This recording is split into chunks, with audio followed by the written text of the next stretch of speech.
What's up, everybody? Steve here. This is like the Brady Bunch. What's up, guys? It's Ben. Where's Ben? Stoked that everybody can join us. Ready to listen to the new album. This is our first time ever listening to it. Right, Steve? This is going to be our best gig ever. Best sounding gig ever. Yep. This is us playing live. Ghost instruments. Ready to get started. So guys, as you have questions, just throw it in the chat. I'm going to try and collect them. We'll listen to a few songs, then we'll stop and answer some of those questions and throw more questions in the chat. So now's your chance to ask us what you want to know, and especially asking the rest of these handsome gentlemen who didn't do dozens of podcasts like I did. So ask them questions too. Ask them their opinion, because they got lots of great things to say. So let's have fun doing this. And don't worry, Abishai is going to be on here in just a little bit. He has work obligations. Yeah, he'll be here in a second. I know everyone's probably wondering, where's the best looking guy in Wolf's Gate? And we're like, he's not here yet. He's coming. No, save the best for last. Yeah, that's right. Love it. We got people here from Scotland. What's up, Scotland?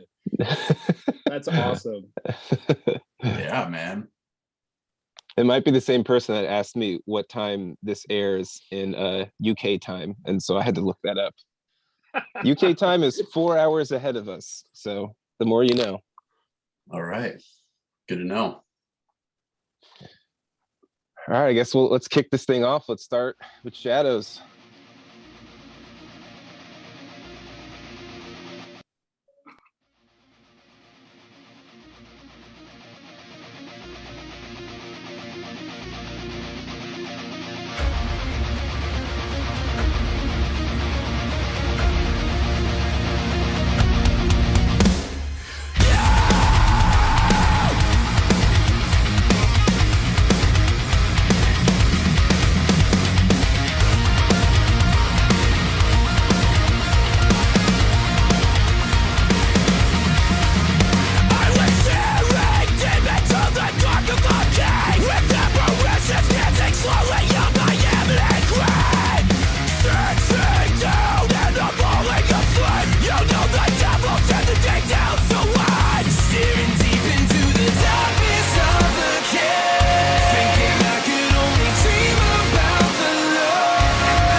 As I slip below the tide, I feel the darkest closing on either side. I sit there for twist and turn and slowly leading the way, as I'm holding on to hope of a love that will fade away. Still I face the great divide, I feel the death is closing on either side. I sit there for twist and turn and slowly leading the way, as I'm holding on to hope of a love that will fade away. Still I face the great divide, I feel the death is closing on either side. I sit there for twist and turn and slowly leading the way,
Oof.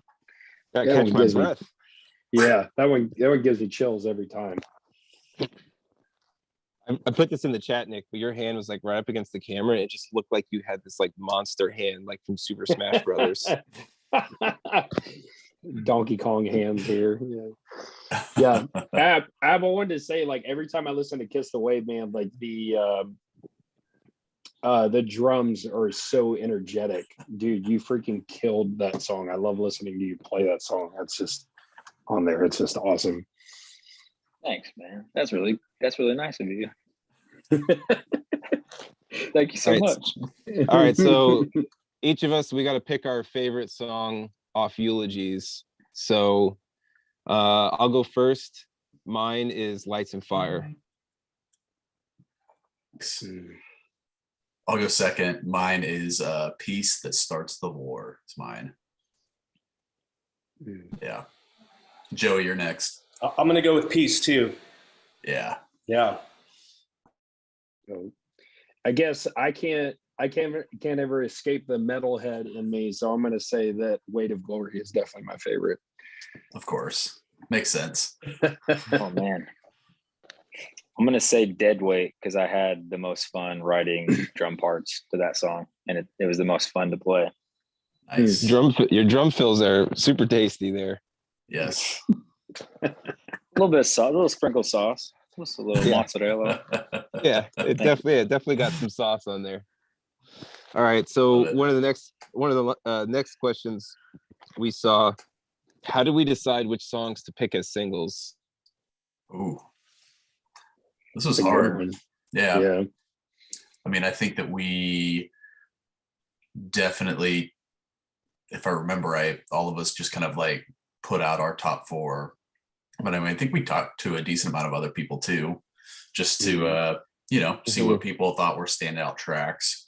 Some close friends of ours that have been, listening to our band that trust their opinions and stuff, and took their opinions plus ours and just tried to like pick the songs that we felt like best encapsulated the whole of the album, like the whole spectrum of the album. What do you guys think? I think it's tough when picking singles because, man, like there's like so many of them that stand out right off the bat. And it's tough to narrow that process down. Yeah, definitely. Out of these 4 tracks that we listened to, what does anybody have any like memories, from putting any of these 4 songs together? Anything you think about from when you were tracking or when we were writing it? Yeah, I mean, I've got a couple of them. Steve, you and I were talking the other day, but I have a very specific memory when we were doing pre-pro for all of these songs, and we were working on Peace That Starts the War, and we were kind of stuck at the end of the song because we didn't know what to do after the second chorus. And they're like, all right, well, let's have a guitar solo here. And so Joey just picked up his guitar and ripped a solo, which was awesome. And then we were just kind of stumped on what we should do after the solo. Like, should we go back to a third chorus? It felt kind of weird. We didn't know how to end it. And Joey's just like, I have an idea, and just shredded it.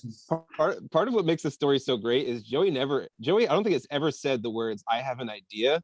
Yeah. He literally like, it's like he turns into like the Hulk or something. Yeah.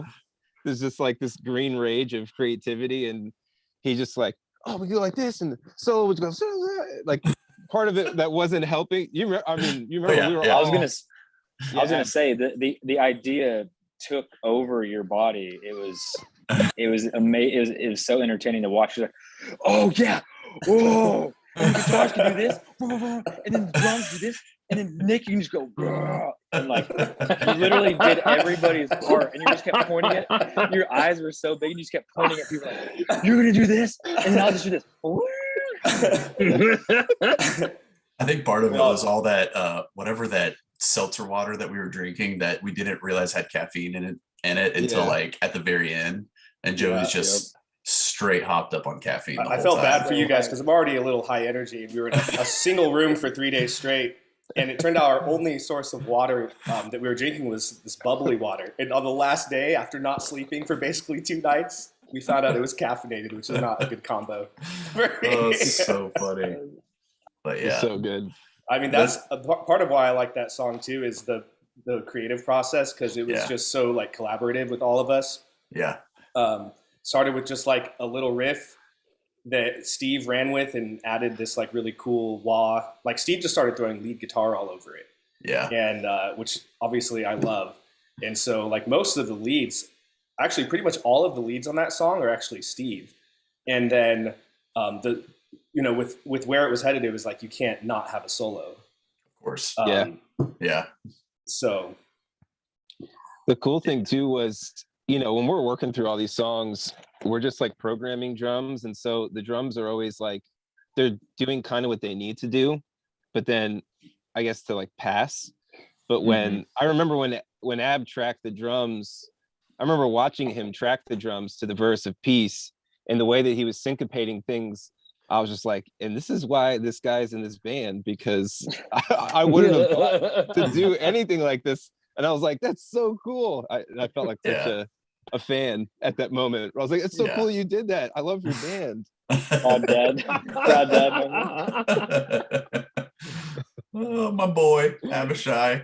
So proud of him.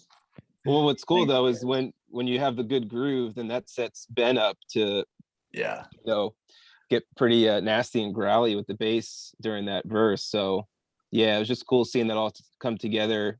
And then obviously having that moment for Nick, we like to call it letting Nick out of the cage, yeah,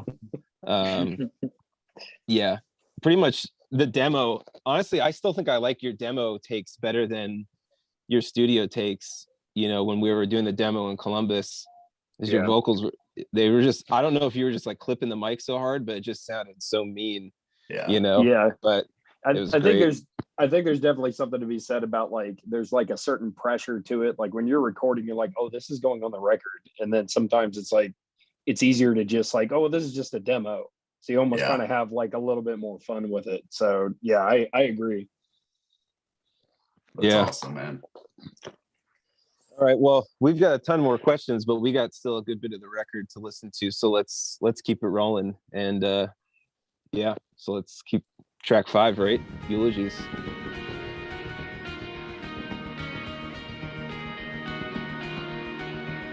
Watch it back.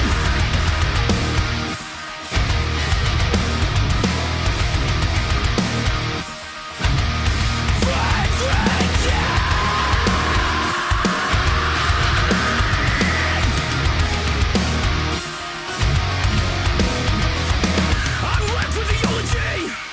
3 years just with her in the background. Last hour of your misery. Part out a final cry. Listen to my words, make the pain cry. Break down blood. Watch it take a place in the weakest heart.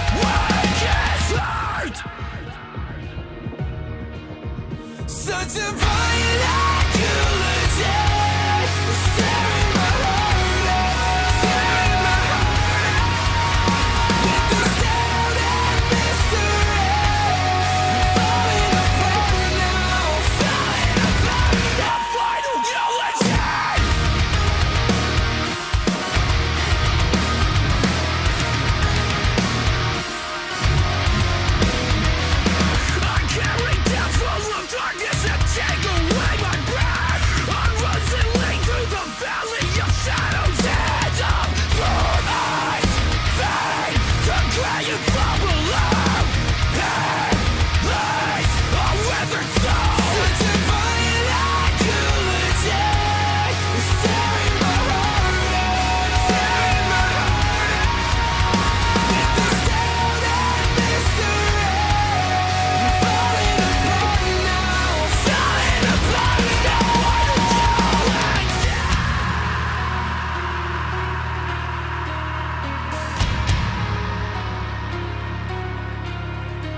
my sins, each one a grain of sand that's filling up the desert as they're falling from my hand. I watch them slip away like every passing breath that drags me to the chasm and faces me with death. Am I left with silence sorrow? No tomorrow, lost I know. And will you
Can't wait to play that one live. I forgot about that song. Yeah. It's been so long, honestly. Yeah, that was the first song we recorded for Eulogies. We were kind of testing our self-production model and made some tweaks. It was also just checking to see if everybody was alive because we hadn't seen each other for like a year and a half, right? Yep. Yeah. Yeah. Joe, when did you record that very last riff? You doubled that very last riff on Stop the Bleeding. What did you use on that? I can't remember. Yeah, that was the Digitech whammy drop tune pedal. Got it. You just And we dropped it an octave. Yeah, quad tracked it. 2 guitars normal. Steve's got it right there. And then 2 down an octave. We use that pedal more than anything. Yeah. It's so amazing for just quick pre-production and transposing, and then it honestly gets used a lot of times in the final tracks. Yeah. I love it. It's sick. So I'm gonna go through some of these questions that came in. One of the questions, well, I don't want to forget. So the song Eulogies, somebody was asking about what was the inspiration for the lyrics. So the song's basically about, I tried to write from the perspective of the disciples after Jesus had died, because they basically like left their homes, left their jobs, left their families, and the person Jesus who they'd been following was dead, and so they thought everything that they had basically like committed their life to was like had fallen apart. And I was writing from their perspective because I totally understood it, because I spent a long portion of my life not really understanding who Jesus was and what he did and what his life and his death meant. And it was kind of how the disciples, I imagine he described it as a violent eulogy, but not something that had any beauty or victory in it. And the song just kind of talks about how they're all walking on this road, the road to Emmaus, and they're actually met by Jesus, and he explains to them everything that he had accomplished and how God had actually been telling the story for years beforehand, and how all the prophecies were fulfilled in him. And when Jesus left them, they turned to each other and said, weren't our hearts burning, as basically the gospel message was being explained to them. And that's what it felt like for me. Like when I finally understood who Jesus is and what he had actually accomplished as savior, I was floored. It was like I'd never heard I'd never even heard his name before. It was just like alive and real, and yeah, radically changed me. And so the idea of the song being called a eulogy is that obviously talking about Jesus's death, but also for me, there was a lot of ideals and beliefs that I had that had to die to give life to, really a true understanding of the truth and my faith. So that's why I guess the record's called Eulogies, because all the songs kind of fan out from that general concept. I didn't come up with the idea beforehand. I don't have that sort of foresight. It's more or less, I kind of see how all the songs relate to each other and realized, oh, this is a lot of the stuff I was thinking about when I wrote the lyrics. So that's how that came about.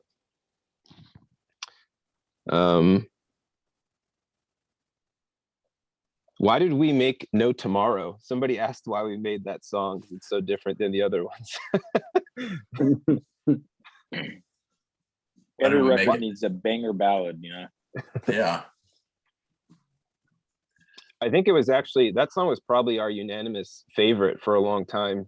Yeah. Mm-hmm. Yep. Yeah, it was one of my favorite demos that was in our like shared Dropbox folder. And I love the like melodies that you would, like the demo vocals that you would put on it. I remember that was like, I got to like the pre-pro session a little bit late and you guys were working on that one. And you were trying to like cut it off before the very last chorus. I was like, no, guys, we have to do at least one more chorus on this. We can't leave them hanging quite like that. Yeah, and I guess that's where it was Joey's idea to bring in, because we're trying to figure out how do we make sure this song isn't 5.5 minutes long, you know, because Yeah. we can't have that many songs that are that long. We want, yeah. And so Joey was just like, the song just has to start, you know. And for me, you know, it's always a little, I feel a little bit of insecurity, because it's like, is the melody I wrote good enough to just start? Are the lyrics good enough to be the first thing you hear? Does my voice sound good enough to be the first thing you hear right off the bat like that? So yeah, it was and because I'm also like kind of by myself, I'm like alone. The rest of the guys in the band aren't there with me. Like in Kiss the Wave, everybody's there with me, so it's a little less I don't know, feel like you're in the middle of no man's land. But I think yeah, it was really everybody kind of bringing these different pieces to the puzzle to cut a lot of the fat away, and also to make sure that, especially the drums, that was the hard part, because with a quote unquote ballad, you don't want the song to be boring or repetitive. And we fought really hard trying to figure out, like, you know, honestly just kept pushing Ab, like, how can we make sure that the song moves, you know, it doesn't ever feel like it's dragging? How can we maintain this energy without like doing super fast drum fills, or, you know, things that are like low hanging fruit? And so everybody worked really hard on making that song what it was, because I think everybody believed in the potential of the message and also the music too. Definitely. Well, and our job was pretty easy too, because all those questions you have about, is this a good melody? Does my voice sound good? You know, Steve comes to me with all these insecurities. It's like, oh, that's an easy yes. Yeah. The answer is yes. And we just need to move a few pieces around, you know. So this one was a lot about finding the right arrangement that works. And I love the bow tie on it, how it starts and ends with those soft melody and lyrics that really tie the song together. That's probably what hits me the most. So when I listen to it again, I listen to it knowing the end, and I can't wait to still get to it. So yeah. Yeah, I do. I agree. A lot of credit to my wife for sitting with me and helping me, you know, a lot of me just like walking in a circle in our living room, telling her like, I'm trying to say this, but I can't get this out, because I wanted to communicate really the darkest form of the metaphor in the beginning and use so many of the same words, but like obviously depict the grace at the end of the song. And, you know, I can be as like honest with her as possible. So like she'll throw stuff out and I was like, no, that's not quite it. And, you know, so she's very patient with me, and she kind of helped me figure out the right words for the end of the song, because when we cut it down, I actually lost opportunities for lyrics, and I'm like, oh great, now I got to figure out how to wrap this thing up with less words, which, if anybody knows me, less words is not my friend. Well, and the words you had were awesome too. Like you had a great, we would have called it a third verse or something, but it was good. And I remember it being like, I was like, hey dude, like this is really good, but unfortunately it has to go. You're gonna have to figure that out. Next album. Yeah, but that's the thing though, is it's helpful to have that trust that we all have, you know, that it's not, we trust each other. I trust Joe's opinion is not like, he's not going, well, Steve, I don't want you to put this third verse in here because I want more guitar solo, or just like stupid stuff like that. Yeah. Let's go. That's partly true. I'm just gonna say it with my guitar. let my guitar just gently weep before you. Yeah, so I mean, yeah, that track, yeah, it was a lot of fun. It means a lot to me too, because I literally, the idea for the metaphor, not to like sound like weird and mystical, but like I dreamed it and I woke up and I could just see it vividly, this idea of, yeah, my sins feeling like, you know, if you held sand in your hand, you can't comprehend how much sand is in your hand. That's a really, I didn't mean to rhyme like that, but you can't comprehend how much is there. But when you like zoom out, you see that you're standing in a desert and it's actually far greater than you imagined. And then this idea of, yeah, every single sin accounted for and taken away from me.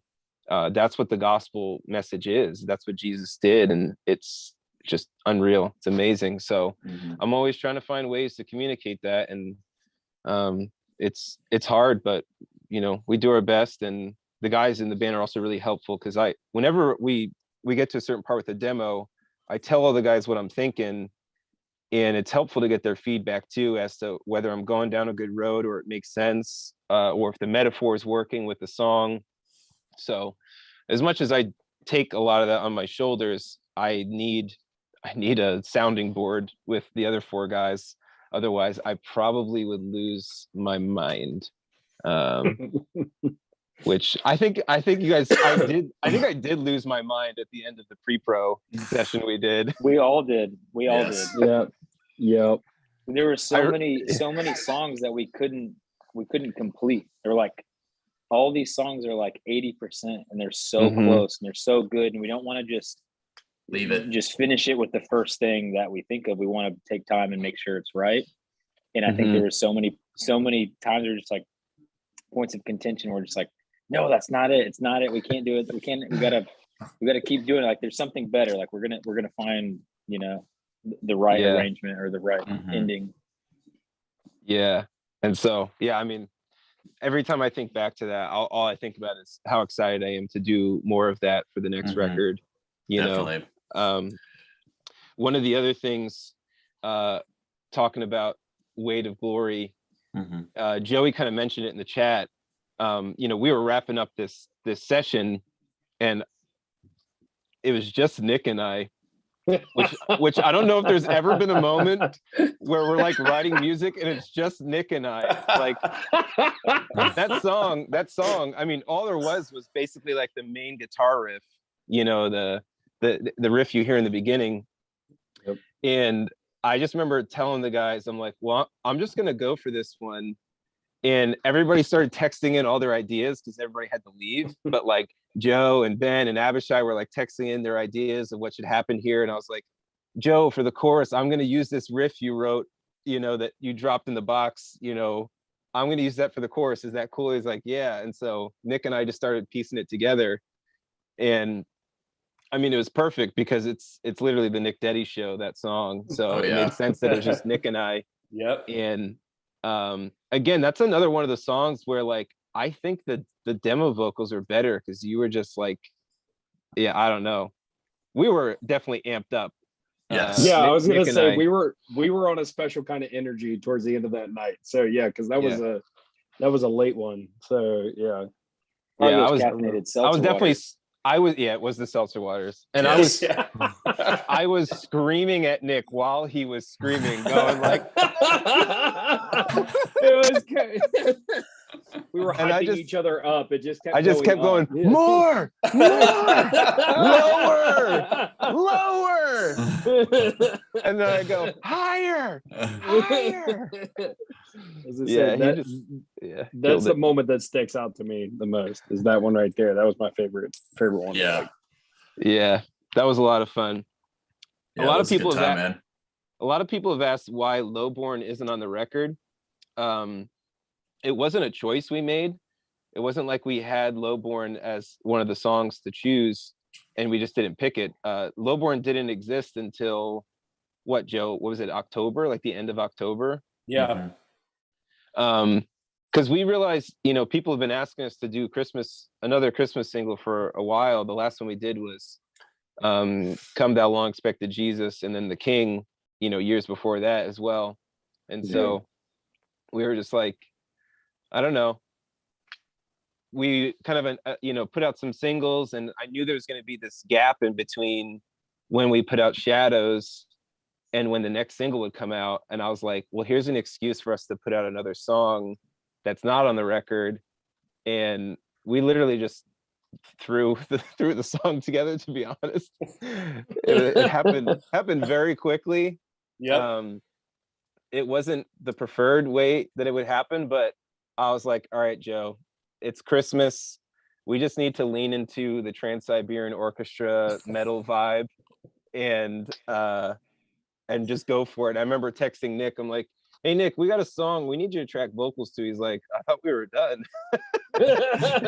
I'm like, no. Yeah. No, we're not done. And Steve, you had that main riff, like that almost in flames sounding, just epic metal part for a while. And so it was a really good excuse to really finish that song. Yeah, it already felt pretty Christmassy, you know. And I was like, yeah, we just had to lean into it. And that's really what we've tried to do with all of these songs in this era is if it's gonna be a ballad, let it be a ballad. If it's gonna be a ripper, let it be a ripper. So yeah. Well, I guess we should table the questions for now. Let's get back into listening to this record. Finish it off strong.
Take it away, because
fading in the background. Now singing this song like it's gonna be the last.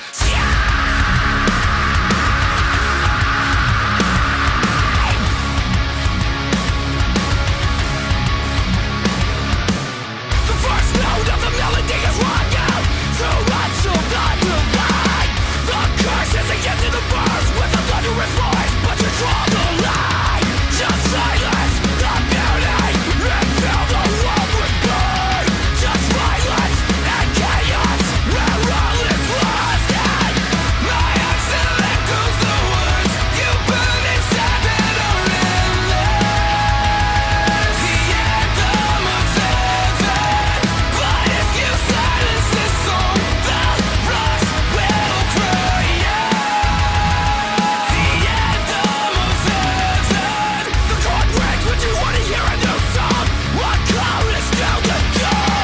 Discarded anthems of melodic cancer rise down for eternity. You filled us with screams of symphony. You love the broken flash. Restraining, screams of symphonic. My accent echoes the words you put inside that are endless.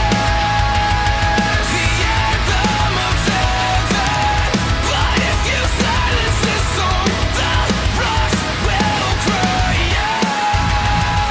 The anthem of season.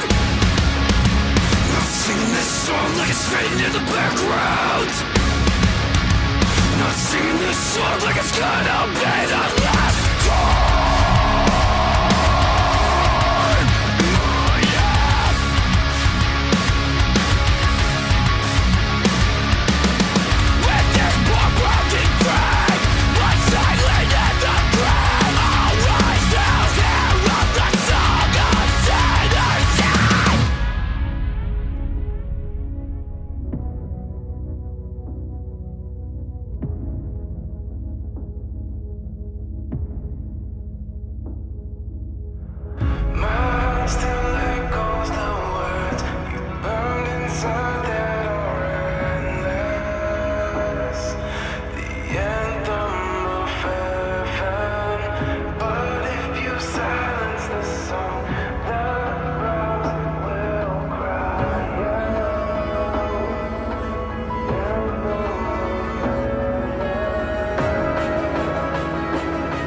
Love that one.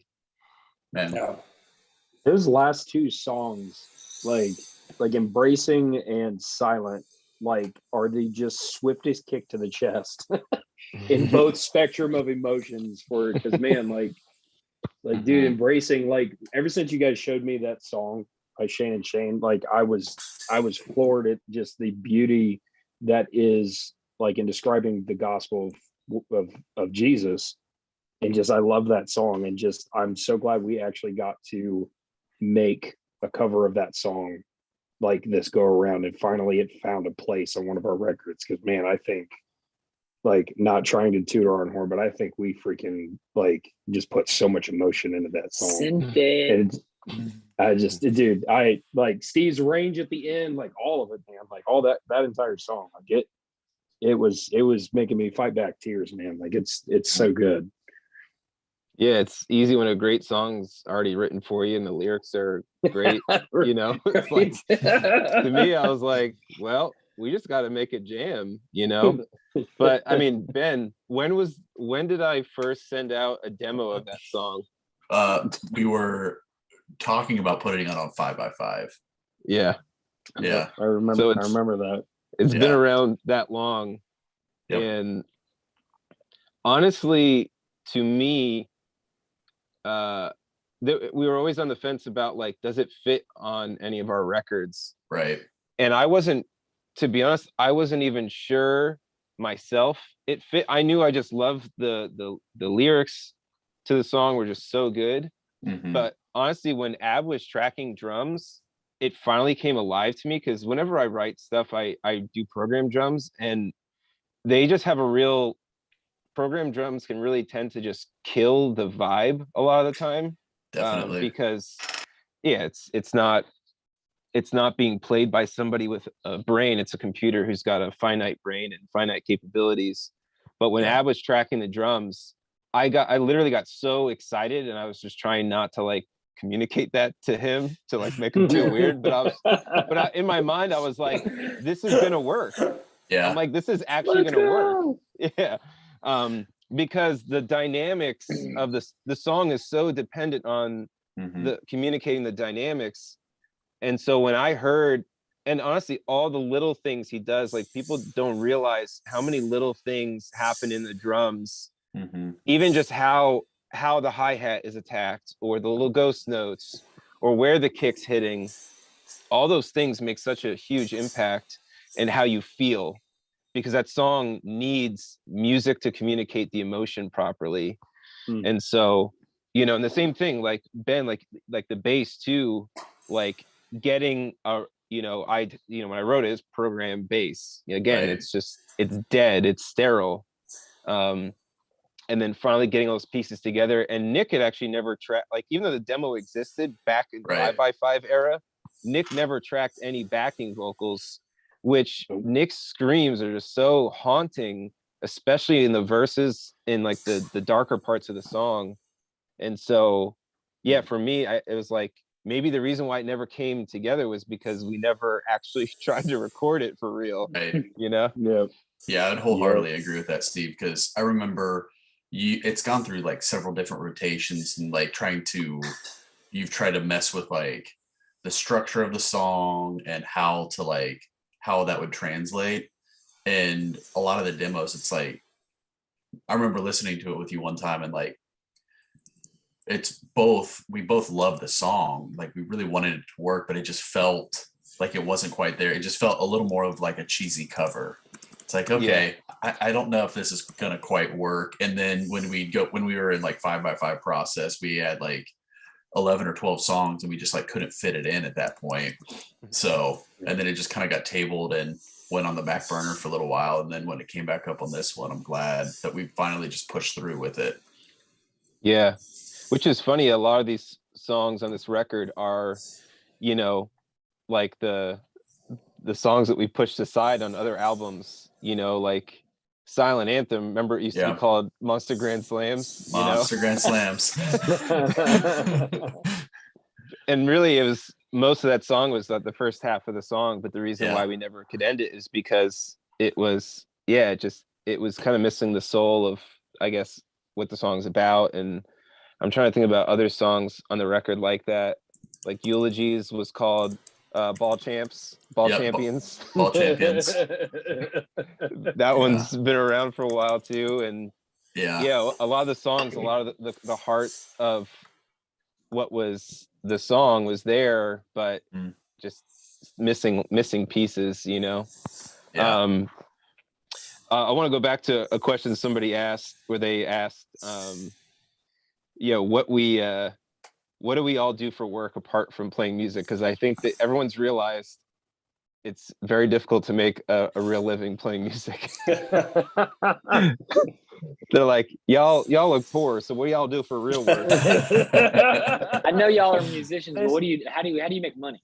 Exactly. Yeah. Well, Abs is obvious. Tell us what you do, Ab. Hey man, I'm just sitting in a barber shop because this is what I do. I cut hair. So this is I'm just by myself tonight. Just closing down the shop. Just a few more cuts to go. If we ever look well groomed in music videos or promos, it's because Ab has cut our hair right before we do it. Yes. Nick, what do you do? I work at an HVAC and plumbing warehouse. We're one of the biggest distributors in Ohio, and I work at their main office as a lead return and warranty specialist. Sick. Sweet. You made that sound really good. Yeah, man. Good practicing that. Joe? I'm a school teacher. I teach PE, and I specialize in motor skills for kids with moderate to severe disabilities. And my wife was also a teacher, but we are now homeschooling. So we're starting a homeschool coaching program to help parents who are transitioning out of public school into homeschooling. That's what we do. Dude, that's awesome. I work for a construction company, and I'm like kind of a do-it-all. I do operations and project management and estimating. So we do a lot of like commercial projects. So I was waving to Abishai because I think he's cutting somebody's hair right now. And he's muted. Just ask him if he wants to be on the live stream, Ab. I'm gonna still listen in. That's amazing. All right. This dude doesn't even know. He doesn't even know he's famous right now. Exactly. Most famous haircut he'll ever have. Let's name him. His name is Bartholomew. No, his name is Daryl Durrell. Daryl Durrell. He is the 6th member of Wolves at the Gate. Careful, Ab. Yeah. Well, Ben and I work in similar fields. We both work in construction. I do basically, my title is Director of Design and Construction. It's a very fancy sounding. Assistant too. No, I am the director. I do direct, but like, you know, I'm a director of like, there's like 4 people that work for the company. So there wasn't a high bar, but basically I do design for interior, exterior additions, new construction. And so I do all the design and the like construction design and architectural design for that stuff. So it's pretty cool. Well, what were some other questions you guys saw? Any other questions you guys saw that we should answer before we wrap this up? Yeah, I mean, everybody keeps asking if we're touring. We are. That is the big one. Yeah. We are going to be touring, or as autocorrect calls it, youring. Yes, youring. Youring. We're going on your. Yes, we will. We just can't announce. We're not allowed to. Our parents told us we can't announce it yet. Yeah. So come on, Mom. Yeah. Literally. We're not allowed. Inspiration for the album art. I mean, a lot of the songs, I'm sure you could see a lot of the imagery in the songs kind of, I guess, resemble this idea. You know, we wanted the album art we wanted people to make an assumption of what was happening to the flower. Some people think that the flower is burning up, and some people think it's the opposite, the fire is going away. That was kind of the idea. We didn't want to look like either one. Obviously flowers are things you see at a funeral or a eulogy. During when someone gives a eulogy, you'll see flowers, and it's also a picture of something that's like delicate but also is a symbol of life. There's honestly so many ways that imagery ties together, and really it was just like the brainchild of all of us together, sending tons of photos and artwork, and eventually we kind of like found like 5 photos that kind of created this idea, and then we got Ryan Clark from Demon Hunter to put it together, who is honestly the real genius behind it. We were just the numbskulls who were saying, Ryan, do this, make the picture, do the picture, Ryan. Make something kind of cool. Can you make something cool? Yeah. So that was that's how that came together.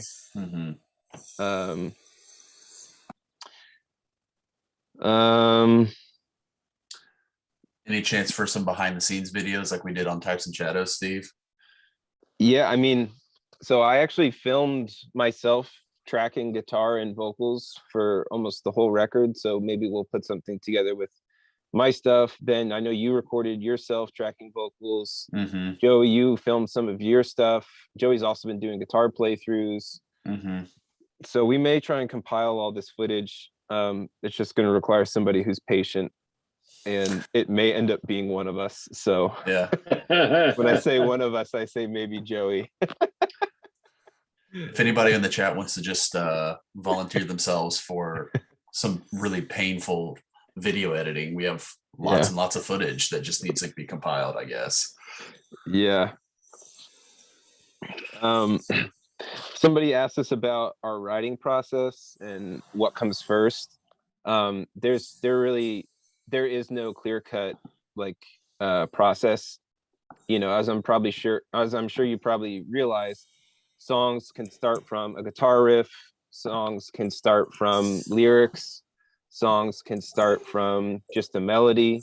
Like Lights and Fire came to fruition from me just playing acoustic guitar and came up with the melody for the chorus. Joe and I were chatting back and forth about Out of Sight. Actually, that song kind of came to fruition right before we were playing a show in Germany. We were just playing guitar, handing it back and forth, and I was just playing this progression. And the cool thing about being the guy who plays a lot of rhythm, Joey's like, "Oh, that's a really cool chord," and him not realizing all the times that I'm just like, I can't believe you're moving your hands that fast.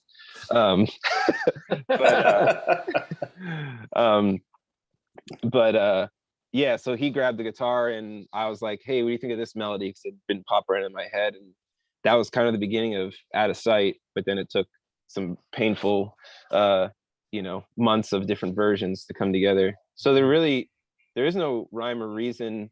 It's really where's that spark that excites us? The same thing with Weight of Glory. It was just that riff and that just simple 2-step beat, and Nick's just like, "Yeah, I'll scream over that." We all kind of felt the energy, and that's what's fun about, making songs is really just hearing something that gets us excited, and then we all collectively, work together to try and make it a reality.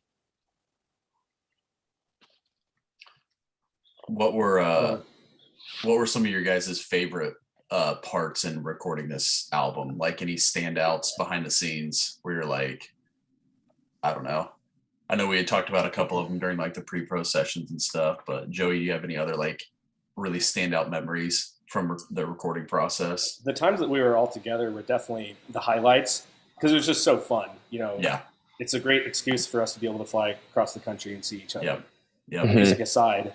And then on like the technical side of things, it's always fun with, going back and forth with like different gear, and probably shot out about 20 different pickups and guitars. And I really prefer to track rhythm guitars on a guitar with an Evertune bridge, which is basically this really incredible bridge that the guitar never goes out of tune. So that was a whole process, finding the right one and then finding the right pickup to match it. So we landed on 2 different guitars that we used for different parts. Like one had more of like a classic rock sound, and the pickup is based off Van Halen's kind of signature Brown sound, like a PAF style humbucker, and then another guitar that's a Jackson that has a really modern sounding pickup, bare knuckle Aftermath.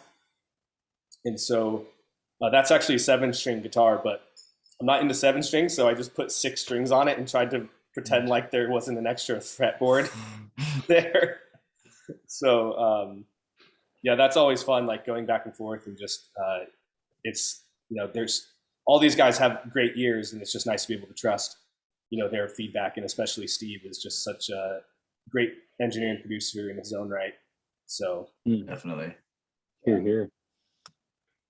Some of my favorite vocal moments for Steve and I are definitely those late night, like just teeth gritting moments where it's just like our heads are throbbing just like from recording vocals the entire time, or my head is throbbing from having done, you know, well over, you know, 200 takes, like just between like 4 songs, you know. But this record in particular for me, because we've had a lot of those, but this record in particular was more of like I don't know, kind of an emotional journey, because like a lot of the songs that we ended up recording last was like the Embracing Accusation, Eulogies, Silent Anthem, you know, a lot of the songs that have a lot of weight, and that I think Dead Weight was one of them too, just had a lot of weight behind them, is as far as what the message in the song was. Because I love reading the lyrics that Steve comes up with, and just, or just even what, you know, sometimes the lack thereof, and he's just like, these are the verses I'm in right now, and this is what I want to communicate. Because we did that with Eulogies. We sat for a little bit because we had a couple of parts that we needed to kind of iron out, and I don't know, man, like I just remember just sitting there and just like, it felt like I just gave it everything. Like just everything was laid out in that studio room. Like everything felt like it left me, you know, and all the emotion, all of the cares, all of the weight of, and, you know, all the weight and the beauty that Christ has instilled in us just kind of left into that microphone for me. So like, man, I just remember driving back home from Maryland and just like thinking about that, like thinking about all of that. And that was just like, I don't know, it was just a surreal moment for me. So, Nick, honestly, the thing that's most memorable to me is that you tracked 13 songs in 4 days. Mm-hmm. Yeah, it was kind of just over a weekend. 4 days. I don't know if anybody in here knows anything about tracking vocals, but I didn't do my vocals in 4 days. Yeah, and Nick just came so prepared. You know, the guys know, like I was videotaping him while I was tracking his vocals. I was like filming him on my phone and sending it to the guys, be like, you're not ready. You're not ready for what has been brought.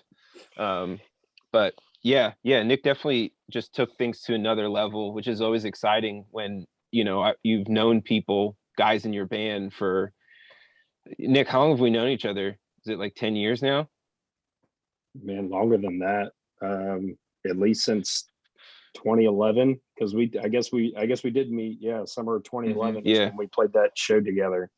So like 11 years now, you know, and to be like surprised by somebody you think, you know, like a brother, you know, and that's it's exciting, you know. So yeah, that was very memorable for me. And also, I guess on my side of tracking things, 2 songs that I honestly remember in particular tracking vocals to were Lights and Fire.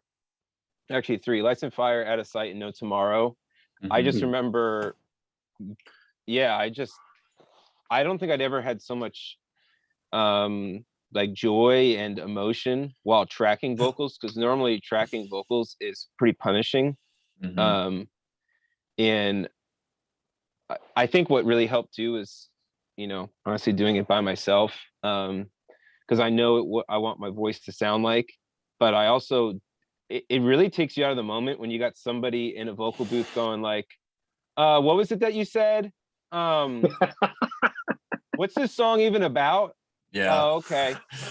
Wait, did you send me the lyrics? Oh, okay. Oh wait, I didn't press record that time. Like all those things really kill the moment, you know. And for me, it was nice to just be in the comfort of my own home in a place that's, familiar to me. And I could just, I just really enjoyed thinking about what the songs were about while I tracked them. And it's fun because whenever I track Nick's vocals, I feel like I can do that for him in like talking about like what this part is about. But I never ever had anybody coach me that way. It was always somebody going like, you said this word weird, like there was never anything that like was like heart of the song. It was always, kind of clinical. So good job, man.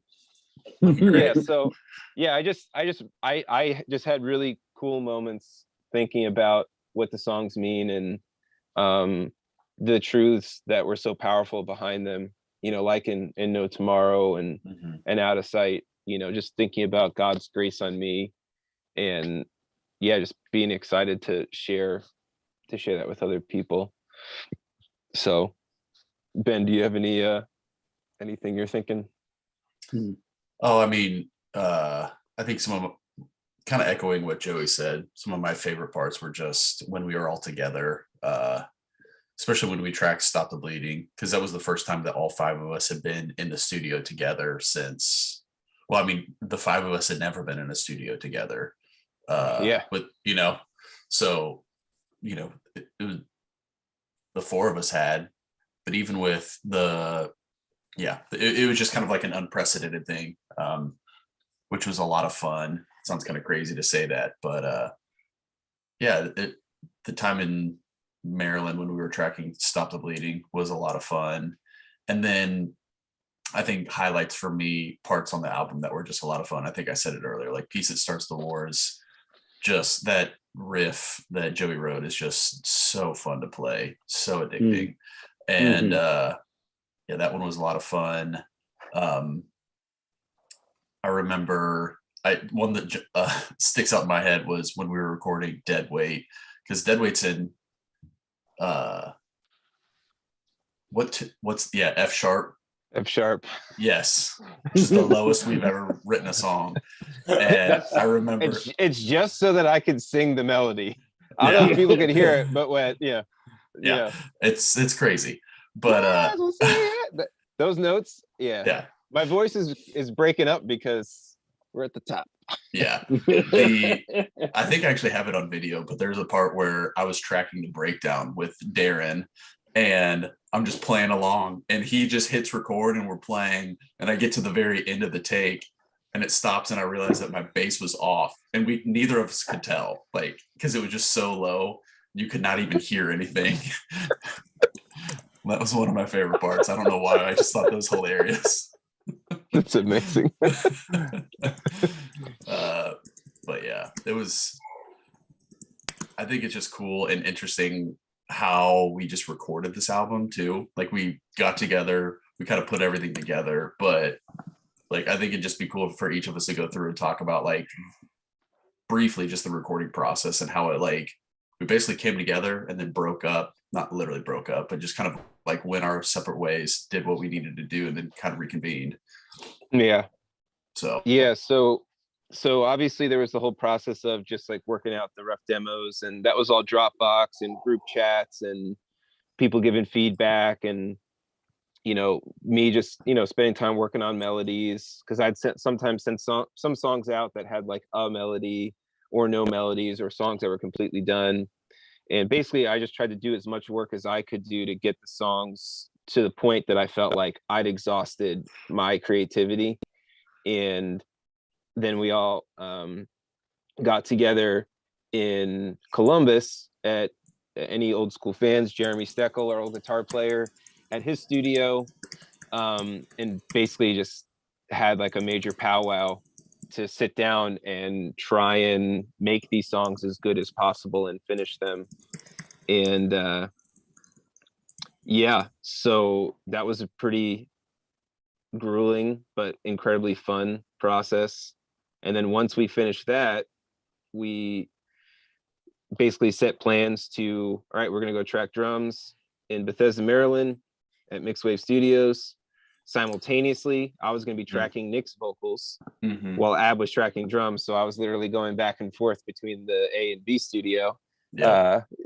So it was good because it gave Nick a break, a much needed break. Yes. Yep.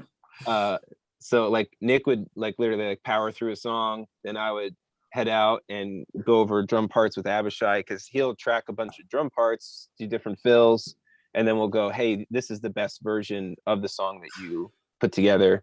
And then once the drum tracks were done and edited, Joey had already pretty much started recording guitars at that point, I think.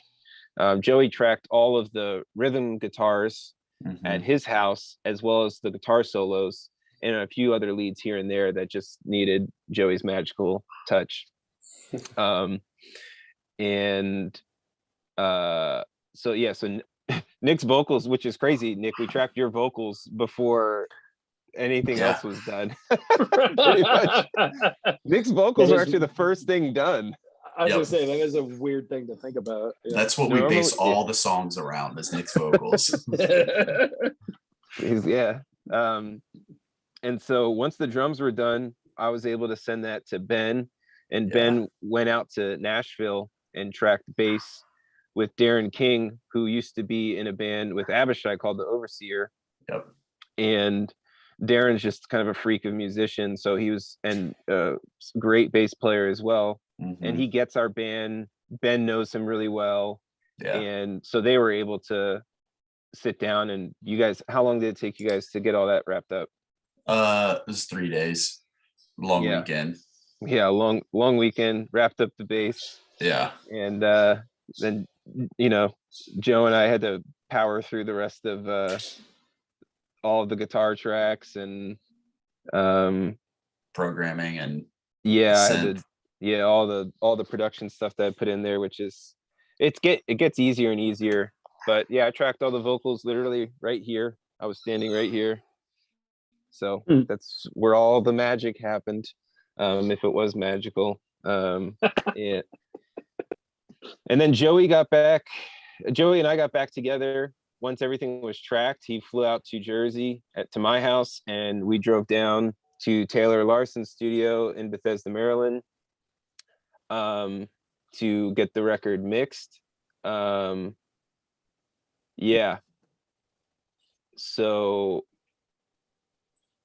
that was the end. Yeah. It was just an interesting process. Yeah. Yeah. Cool. So yeah, there's probably a ton of things that we could keep jabbering on about, but I'm sure everybody's got to get on with their days. There's plenty of podcasts out there. We're going to do more Q&A stuff. You know, we want to interact with you guys more. It's a lot easier with all this cool technology. So thank you everybody for hanging out. Thank you guys for chatting. Thanks for your questions. Thanks for your interest in our band. Thank you for supporting us. Thank you for buying merchandise. Thank you for streaming. Thank you for loving us. It's a good haircut, Ab. Yeah. Yeah, thank you guys so much for all the kind words too. This has been one of the funnest records to make to date. So it's been awesome to hear all your guys' feedback on all of this. It's been great to hear see the comments. Yeah. So is that it's not mine. Is that your kid, Joe? Oh yeah, that's one of my babies. It sounds like I heard I saw a comment. It sounds like my replacement. It's a happy scream. Yeah, that's right. He's busy. All right, well, we'll do something like this another time. So thank you guys. Thanks everybody for hanging with us. So we'll talk to you later. Thank you, everybody. Thanks so much, everyone. Yep. Thanks. Appreciate you a ton.